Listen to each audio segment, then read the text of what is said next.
সম্মানিত কৃষক ভাইরা আসসালামু আলাইকুম। আপনারা জানেন যে পাটের চাষাবাদ করা মানেই পরিশ্রমের শেষ নেই।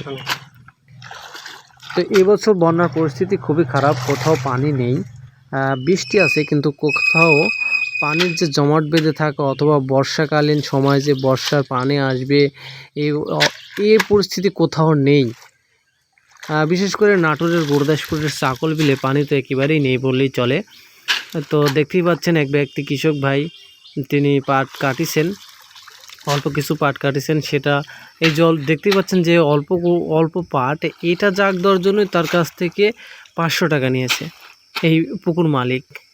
তাহলে এটা কিন্তু পরিত্যক্ত পুকুর পড়ে থাকছে, সেটা তিনি জাগ দিচ্ছেন। তো পাট চাষ করে একবার কষ্টের সীমা নেই, যেমন পরিশ্রম তেমনি পাট জাগ দেওয়া বা পচানোর জন্য পানি নেই, টেনশনের শেষ নেই, অন্যদিকে কামলা পাওয়া যাচ্ছে না।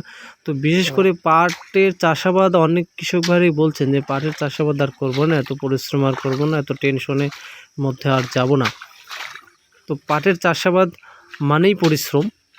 অনেক কৃষক ভাইরা মনে করে থাকেন যে পাটের দাম অনেক বেশি বা পাট চাষ করলে অনেক টাকা, কিন্তু যে টাকাটা দেখা যায় সেটা আপনার এই যে খরচ, কামলা খরচ বা কাটা খরচ, এগুলা দিতেই শেষ হয়ে যায়।